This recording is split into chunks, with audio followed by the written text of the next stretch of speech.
नमो बुद्धाय. जय भीम. मी तेजल खिल्लारे. लोकज्योती मराठी या YouTube channel मध्ये आपल्या सर्व प्रेक्षकांचे मनापासून स्वागत. सर्व पत्रकार बंधू भगिनी, आपणास या ठिकाणी बुद्धभूमी फाउंडेशन येथे या पत्रकार परिषदेमध्ये सर्वांचा हार्दिक हार्दिक आम्ही स्वागत करतो.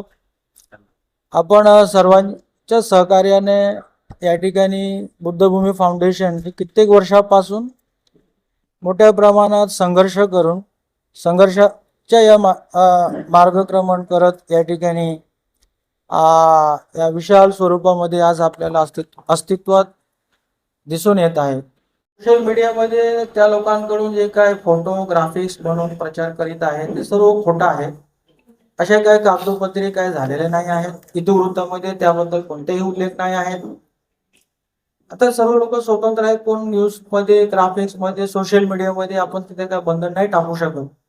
परंतु असे त्यांनी खोटानाटा प्रचार करून बौद्धांना गुमराह करू नये आणि 30 तारखेला झालेल्या घटनेवर आपण न्याय मिळवण्यासाठी महाराष्ट्रातील तमाम बौद्ध बांधव आता एकत्रित झालेले आहेत, संतापित झालेले आहेत. 15 तारखेला परवापासून आपण अनिश्चितकालीन धरणा प्रदर्शन महानगरपालिके कल्याण डोंबिवली महानगरपालिका मुख्यालयासमोर आपण करणार आहोत. जे सर्व भिक्खू संघ, तमाम बौद्ध उपासक उपासिका या ठिकाणी हजर राहणार आहेत. किती दिवस चालतील ते काय सांगता येत नाही. मध्यंतरी महामोर्चाही होईल.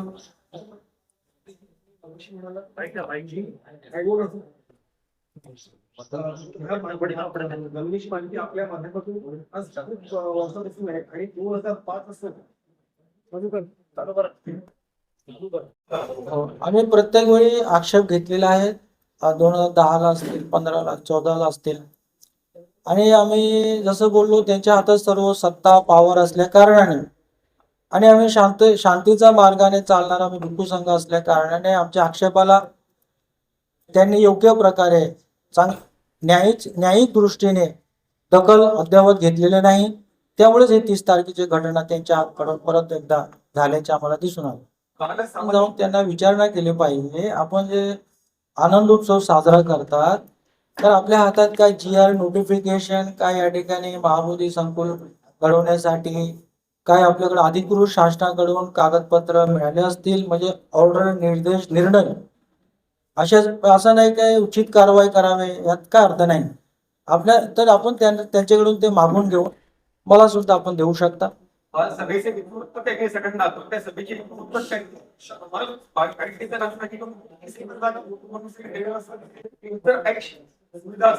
त्या सुद्धा पण त्या त्याच्यात उल्लेख दिलेला दिसत नाही.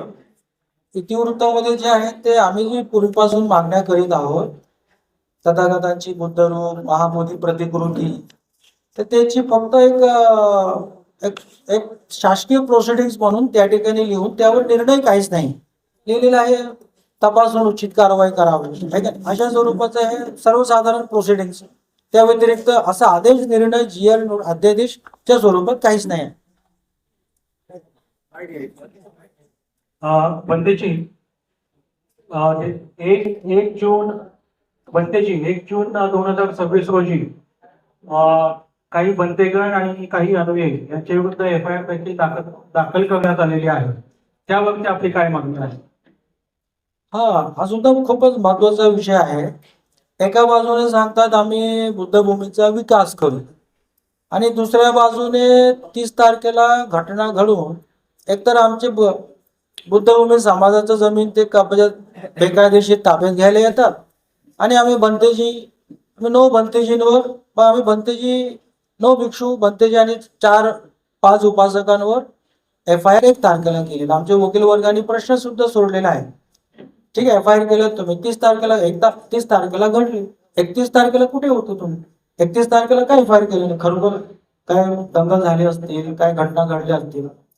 आम्ही आमचा संवैधानिक अधिकाराच्या हिशोबाने आम्ही त्यांना विरोध केला. हरकत आम्ही आमची जमीन तिथं कब्जा करायला तेवढा बी नाही करू शकत. त्याने काय आम्ही लाठीकाठीने गोळी मारले, त्यांना काय तोडफोड केली, किती मशिनरी, गाड्या, JCB, डंपर नाही का. आम्ही तेवढे काही हरकत घेतली म्हणूनच आमच्यावर FIR. एका बाजूने बोलतात की आम्ही विकास करू, दुसऱ्या बाजूने सर्व भंतेजींवर FIR. यातून आपण समजू शकता की त्यांची मनोवृत्ती काय आहे, मेंटॅलिटी काय आहे, किती विकृत विचारधारा. गेल्या 13 दिवसामध्ये गेल्या 13 दिवसामध्ये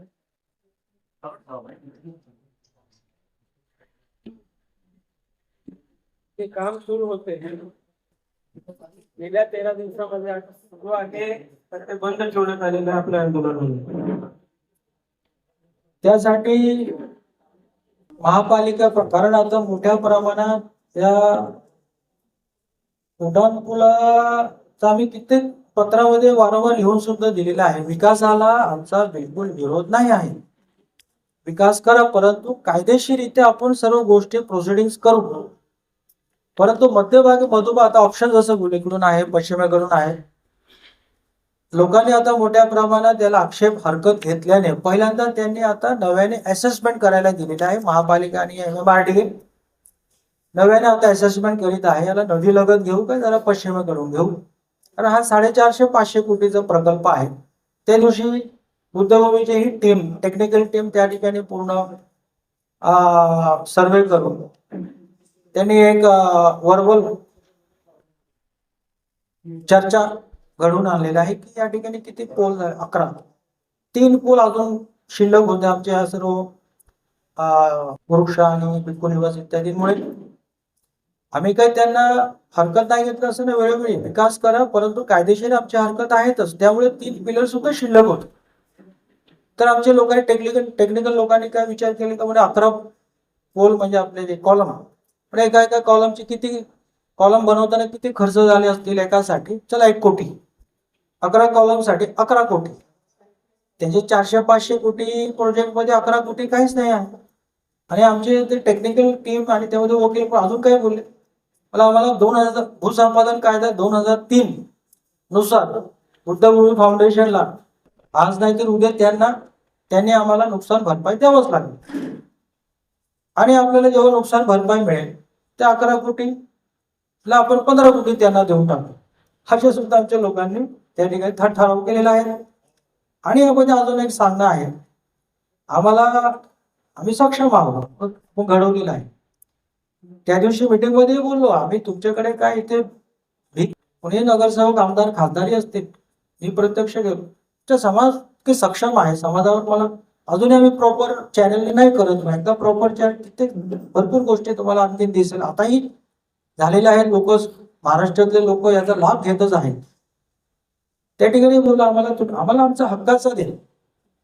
भूसंपादन कायदा 2013 नुसार काय होतो तुम्ही मूल्यांकन करा. आम्ही ते आमची 100 लोकांची टीम बनवलेली आहे. आम्हाला 1 कोटी मिळेल का 100 कोटी मिळेल. भूसंपादन निधीही आम्हाला 200 कोटी मिळू शकतात, हे तुम्हाला सांगून ठेवतो मी. ते 200 कोटी आमचे 100 लोक उपासकांच्या हातात असणार. ते 200 कोटी आमचे 100 लोक खर्च करतील, आम्ही आमचा बनवू शकतो. बरोबर गणतेची समाज उभा आहे मागे, पण तुमच्या समाजातलीच काही लोकांची नावं जी घेतलेली आहेत, समजा त्या लोकांचा प्रशासन तुमच्या विरोधातच वापर करते असं तुम्हाला वाटते का? हो बिलकुल, कारण त्यांचा हे जे नाव आम्ही घेतलेलं आहे त्यांचं समाजामध्ये सर्व लोक ओळखतात पूर्वीपासून. ते काय काय कारनामे केलेले असतात आणि बुद्धभूमी सोबत सुद्धा काय काय त्यांनी प्रत्यक्ष केलेलं आहे ते मी तुम्हाला बोललो. वर्ष वाईज कोण कशा पद्धतीने नुकसान केलेलं आहे. राजू रणदिवे आहेत, त्यांनी जोशी नावाचं बिल्डर सुनील सावंत यांना घेऊन 2010 पासून मला 7 वर्ष या भूमी पूर्ण उद्ध्वस्त करायचा त्यांनी प्रयत्न केला होता. करू शकले नाही. धम्माचा शक्ती आहे, आपण सर्वांचा या ठिकाणी पाठबळ आहे. पहिल्या क्रमांकाचं नुकसान हे आपल्या अण्णासाहेब रोकडे त्यांनी, दुसऱ्या क्रमांकाचा राजू रणदिवे, सर्वांनी लक्षात ठेवलं. तर त्यांनी त्या लोकांशी संगनमत करून त्यांना काय लाभ होईल यातून, बुद्धभूमी विहारातून आम्ही काय त्यांना लाभ देऊ शकतो, पैसे पाणी काय ते आम्ही तेवढं ध्यान करा, मेडिटेशन करा. त्यांना तर त्यात आवडत नाही, त्यांना पैसे पाहिजे असतील, आम्ही तर ते नाही देऊ शकत. कोण देतात त्यांच्याकडे ते जात असतो. तर आपण त्यांना विचारणा केली पाहिजे, तुम्ही ह्या सर्व गोष्टी ते केलेल्या आहात, मूर्ती काढले, हे काढले, भूमिपूजन केले,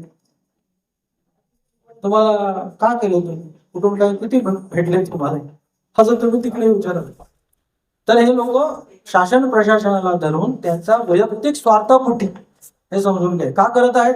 त्यांचा वैयक्तिक स्वार्थापोटी हे लोक बुद्धभूमीचे नुकसान, समाजाचे नुकसान, भिक्खू संघाचे नुकसान करत आहेत. परंतु आपले समाज मोठ्यापर्यंत सर्व लोक सुज्ञ आहे, समजदार, हुशार आहे, असं काही होऊ देणार नाही नुकसान.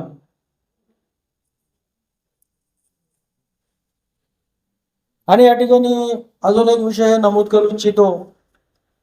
धम्माच्या रक्षणासाठी, बुद्धभूमीच्या रक्षणासाठी ही 30-32 एकर भूमी, याचा लाभ असं पण नाही की पुढे लाभ मिळेल लोकांना, समाजाला लाभ सुरू झालेला, याचं बेनिफिट घेणं चालू आहे. मोठमोठे धम्म परिषद, सेमिनार, कॉन्फरन्स, उद्योजक सेमिनार, समता सैनिक कार्यशाळा, काय विपश्यना शिबिर, लहान मुलांसाठी शाळा, सर्व गोष्टी आहेत या ठिकाणी. या भूमीचे रक्षण करण्यासाठी जे आमचे तरुण वर्ग आता मोठ्या संख्येने येत आहेत, मीटिंग आपण घेत आहोत, आपण शांततेच्या मार्गाने, आम्ही पोलिसांना एक अर्ज दिलेला आहे. काल या ठिकाणी परदेशी साहेब, महाजन साहेब, मी त्यांना अर्ज दिलेला आहे. त्या अर्ज वाचून हसत होते. म्हणजे भंतेजी म्हणे खूप हुशार आहे म्हणे, ते आम्हाला जे वरिष्ठ आमचे आदेश देतात त्याच पद्धतीने ते भंतेजीने आमच्यावरच ढकलून दिलेला आहे, जबाबदारी टाकून दिलेला आहे. परदेशी साहेब काल म्हणतात, सदर धरणा प्रदर्शन कार्यक्रम मग आपण योग्य पोलीस बंदोबस्त ठेवून व्हिडिओग्राफी, फोटोग्राफी व गुप्त यंत्रणा ठेवावी, जेणेकरून जो कोणी इसम जाणून बुजून उपद्रव करतील त्यांच्यावर कठोर कायदेशीर शिक्षा करता येईल. मीच लिहून दिलेलं. कारण आपल्याला शहराचं नुकसान करायचं नाही. आमचा शहर आहे, माझा शहर आहे, सर्वांचे शहर आहे. एखादा आपण सरकारी संपत्तीचे नुकसान केले, नुकसान कोणाचं? सरकारचं. तर सरकारचं त्याच्याकडे खूप पैसे आहेत, आमचेच नुकसान होणार आहे. तर आम्ही आमचे नुकसान का घडवून आणू? म्हणून पोलीस यंत्रणे तर अशा आमचे हे पूर्ण आंदोलन शांततेच्याच मार्गाने असणार आहे. परंतु यासाठी सांगत आहे, 2-3 दिवसापासून जे पोलीस यंत्रणा, IB यंत्रणा, जे तरुण वर्ग एकाएकाला भेटून त्यांना दम देत आहेत, फोनवर प्रत्यक्ष भेटून तुम्हाला आम्ही अर्बन नक्षल आम्ही तुम्हाला घोषित करू, अशा पद्धतीने धमकी देत आहे. म्हणजे किती गंभीर विषय आहे. याचाही आपण पत्रकार बंधू भगिनी आपण याबद्दल सुद्धा विचार केले पाहिजे, दखल आपण घ्यायला पाहिजे. बोल. पत्रकारांच्या मध्ये मीडिया जो आहे काही लोकांना देण्यात आलेला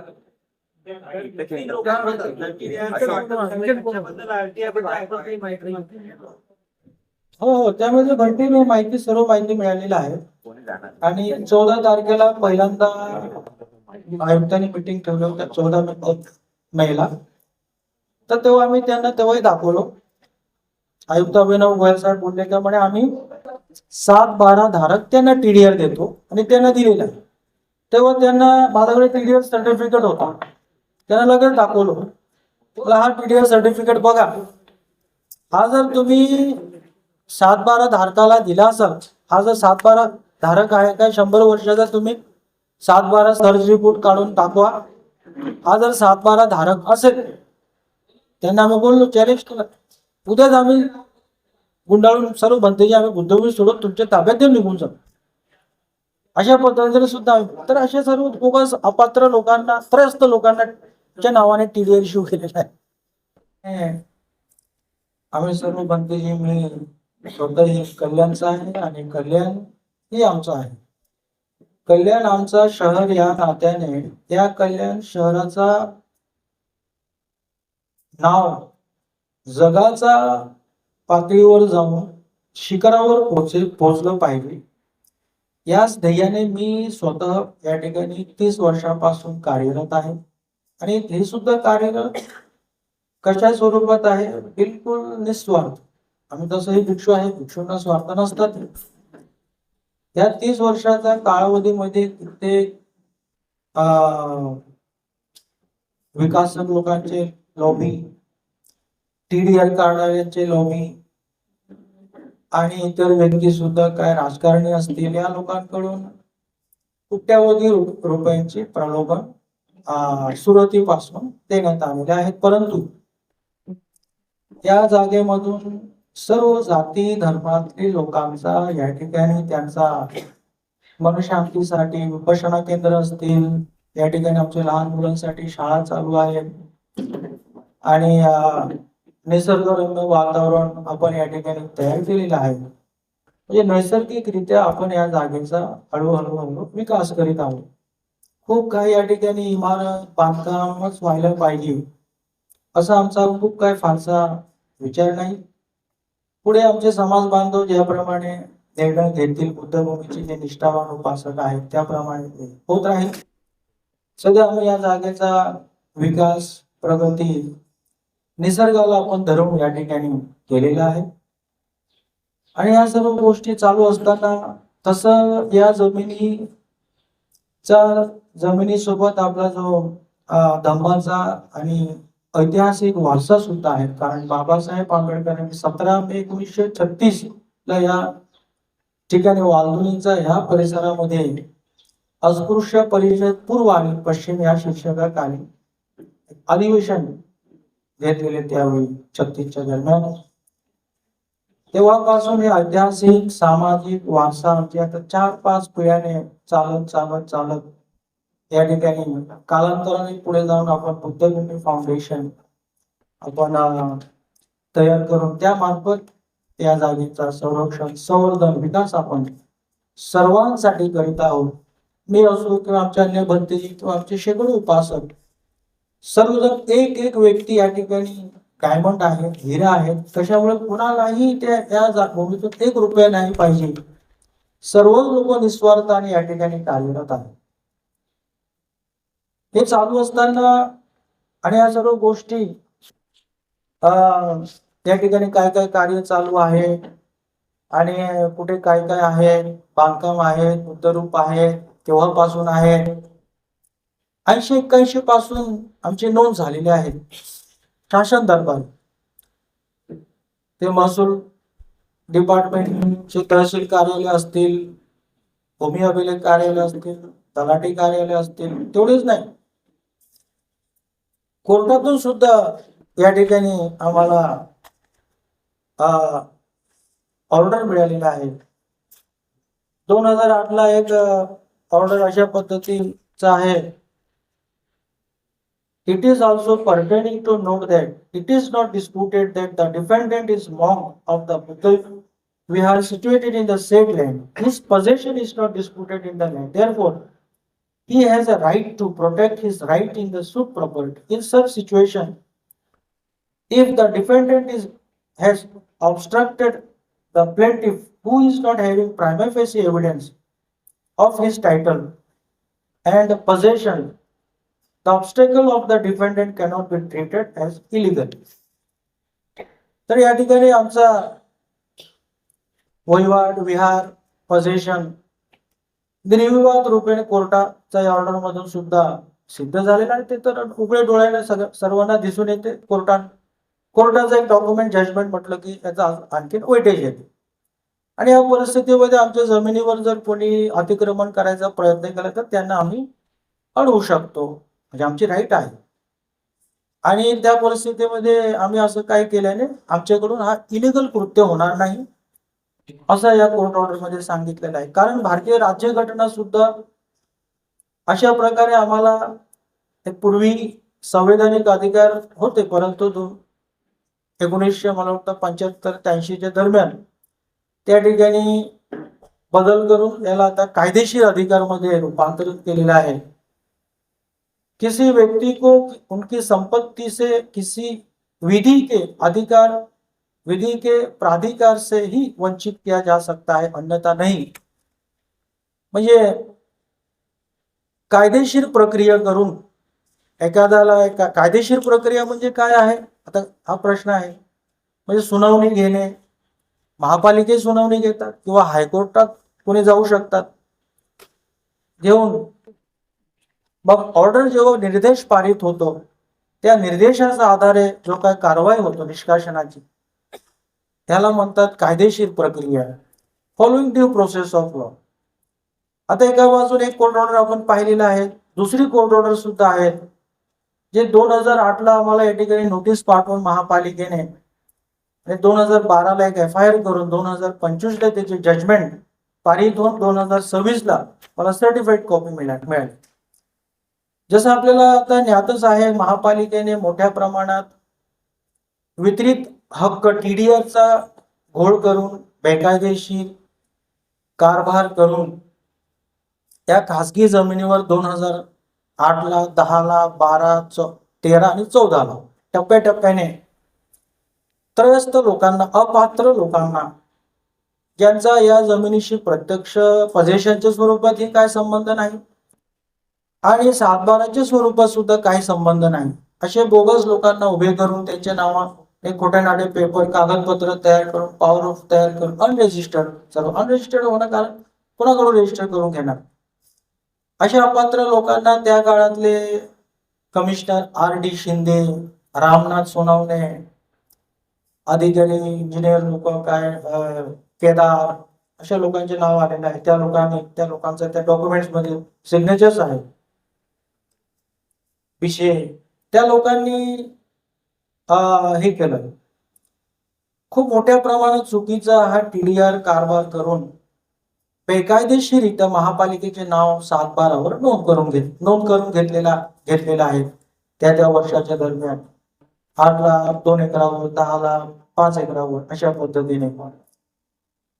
मग हे करत असताना त्यांनी कोर्टात केस दाखल केला. शेवटी 2012ला 25ला जजमेंट मध्ये काय खूप इंटरेस्टिंग आहे, महत्वाचं आहे.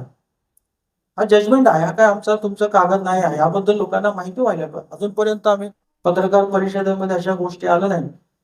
आणि आयुक्त जे आहेत अभिनव गोयल, त्यांनाही आम्ही वेळोवेळी त्यांना पेपर देतो, कागद. ते कधीही बुद्धभूमी फाउंडेशन बाबत एक पान सुद्धा त्यांनी वाचून काढले, आम्ही हे पाहिलेलं आहे. वाचायलाच तयार नाही वाचलं, त्यांना कुठून समजू नये. जमिनीवर सुद्धा आलं नाही अजूनपर्यंत अभिनव गोयल. मग या ठिकाणी त्यांचं 2012ला एलिगेशन होतं काय, महापालिकेच्या जमिनीवर बुद्धभूमी फाउंडेशनचे मुख्य विश्वस्त यांनी अतिक्रमण करून बेकायदेशीर बांधकाम केलेलं आहे, अनधिकृत बांधकाम. खर तर महापालिका लोक सरकारी जमिनीवर अतिक्रमण का, या ठिकाणी काय होतं, आमच्या जमिनीवर या 2008, 10, 12, 14ला खरं तर महापालिकेने अतिक्रमण केलेलं अगोदर कागदोपत्री, मग त्यानंतर प्रत्यक्ष त्यांचा थोडे असं प्रयत्न चालू ठेवतात. मग 2025 मध्ये जजमेंट मध्ये काय सांगितलेलं आहे,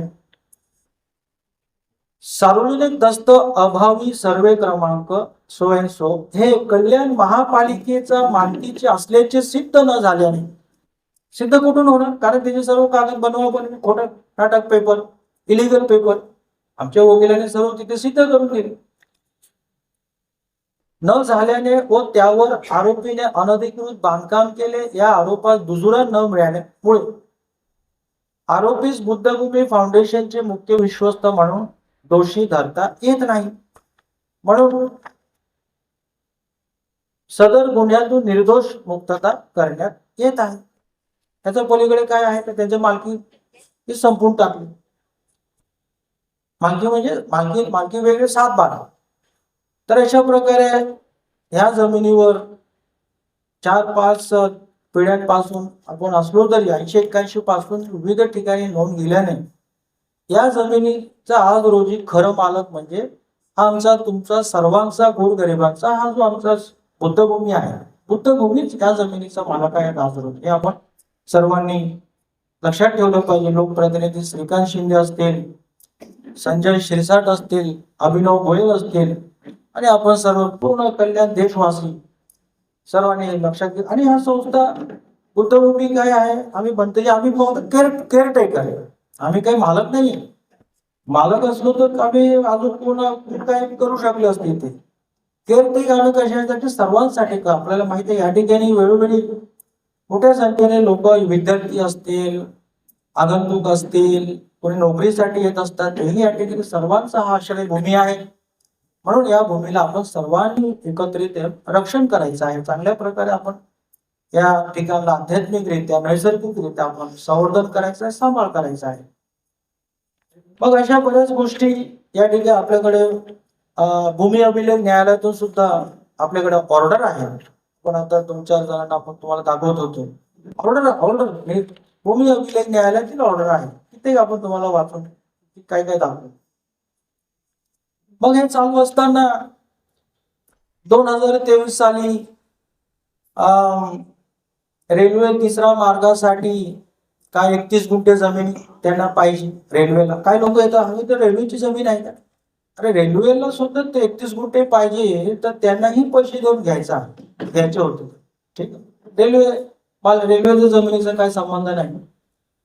मग रेल्वेने काय केलं, 33 गुंठेसाठी त्यांनी रेल्वे बोर्डातून प्रांत अधिकारी त्या काळातले अभिजित भांडे पाटील म्हणून, आणि त्यांनी आपण सर्व गोष्टी त्या ठिकाणी आपले बुद्धरूप बोधिवृक्ष अजूनही आहे, आमची शेती, दोनदा आले, तिसऱ्यांदा असेच मोठ्या प्रमाणात पोलीस बळ पाठवून 400-500 तेव्हा रेल्वे पोलीस सुद्धा जास्त, मग फोर्सफुली ते जमीन ताब्यात घेतात वेळोवेळी, म्हणजे फोर्सफुली बेकायदेशीर. त्यांना खरं म्हणजे राज्यघटनेला अनुसरून MRTP कायद्याला अनुसरून त्यांनी सुनावणी घेऊन आदेश काढायला पाहिजे खरं तर. आता बऱ्यापैकी आम्ही भिक्षू लोक आम्ही धम्माचा अभ्यास करतो, पाली त्रिपिटक, बऱ्याचदा आम्हाला या सर्व गोष्टीचा अनुभव नसतात आणि आमच्या सर्वसामान्य उपासकांनाही बऱ्याचदा कधी कधी याचा बोध नसल्या कारणाने, आणि एखाद व्यक्ती त्यांना या संदर्भात माहिती असले तरी मग ते सांगायला गेले तरी नाही ऐकत. आता आम्ही या संदर्भात बऱ्याच अभ्यास करून आम्ही किती त्यांना सांगायला जातो, किती कायद्याला धरून, कायद्यात तरतुदी आहे त्याप्रमाणे तुम्ही करा, कायदा हातात घेऊन करू नका, तरी सुद्धा नाही ऐकत. एवढं इतके सर्व या ठिकाणी लोकांचा आधार असून आम्ही या सर्व गोष्टीचा अभ्यास करून सुद्धा, अनेक शहराच्या ठिकाणी असून सुद्धा मोठ्या प्रमाणात हे शासन प्रशासनातील लोक अन्याय करतात. खासदार असतील, आयुक्त असतील, मग खेडोपाडी काय हालत करून ठेवलं असते बघ. गोड गरीब शोषित पीडित वंचित आदिवासी आगरी कोळी ओबीसी या संपूर्ण सर्व वर्गाचा. आमचे असेच नवीन नवीन व्हिडिओज पाहण्यासाठी आमच्या YouTube चॅनलला लाईक, शेअर, कॉमेंट व सबस्क्राईब करायला विसरू नका. धन्यवाद.